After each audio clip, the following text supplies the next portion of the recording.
বাবা, হিমসাগরের মা বেশ ভালোই তো বৌমা এনেছো গো। কানা নয়, পোকা ধরা নয়, এত অল্প বয়সে কি মিষ্টি একটা আম। হ্যাঁ গো চৌষা দিদি, ওই জন্যই তো কাঁচা মিঠে মা আর হিমসাগরের বিয়েটা দিয়েই দিলাম। দুজনের কম্বিনেশনে কি ভালো একটা আচার হবে বলো তো। কিন্তু হিমসাগর, তুই এত মুখ বেজার করে দাঁড়িয়ে রয়েছিস কেন বাবা? না না, আসলে আমার মুকুলটা বিয়ের নিয়মগুলো পালন করতে করতে একটু ক্লান্ত হয়ে গেছে তো, তাই আর কি।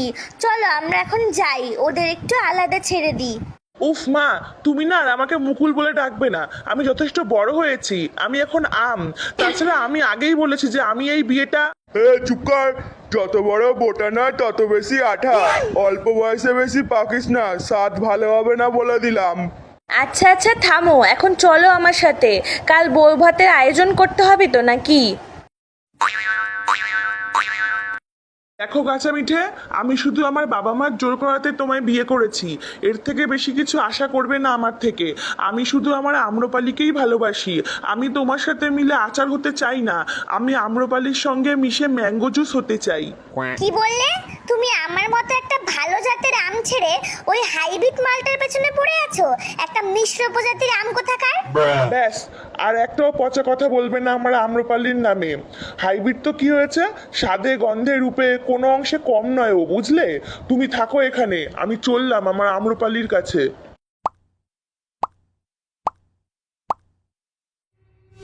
চোষানা মল্লিকা না নই নই রে ফজলি, খেলি চিনিমিনি চিনিমিনি চিনিমিনি মন নিয়ে আম্রপালি।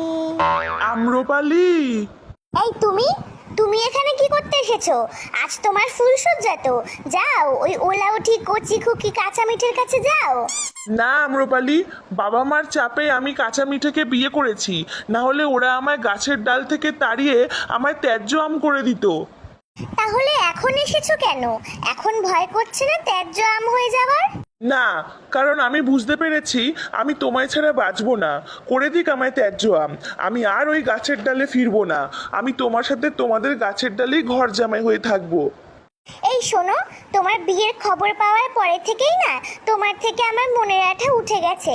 তার উপর আবার নিঃস্ব হয়ে এসেছো আমার কাছে।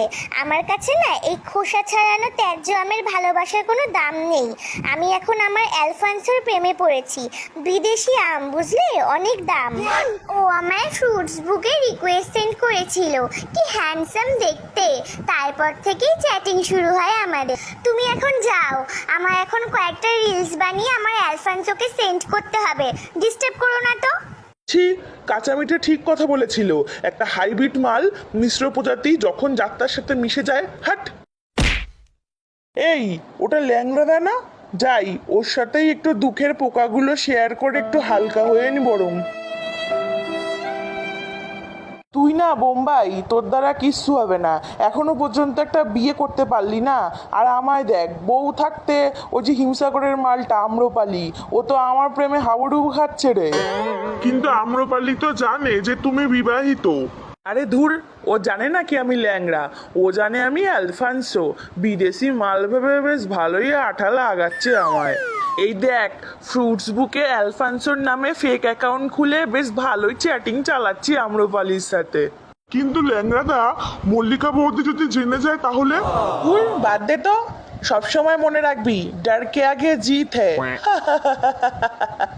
আরা বেটা ল্যাংড়া, আজ তোর প্রেম পর্ব শেষ করব আমি।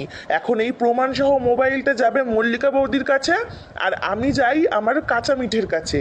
আর বাকি রইল আম্রপালি, তুই থাক তোর ওই ফেক অ্যালফান্সো বিদেশি ল্যাংড়ার আশায়। কি দিল তো তোমার আম্রপালি ভালোবাসার খোসা ছাড়িয়ে? তুমি ঠিক বলেছিলে কাঁচা মিঠে, ওই আম্রপালি আমার ভালোবাসার যোগ্যই নয়। আজ আমি ভালোভাবেই সেটা বুঝতে পেরেছি। আমি তোমার সাথে মিশেই আচার হতে রাজি বউ। নিজের গাছের বউ থাকতে পরের গাছের ডালে ছুকছুকানি নিয়ে এবার পুরে শরবতে গুলে মর হতে ছাড়া।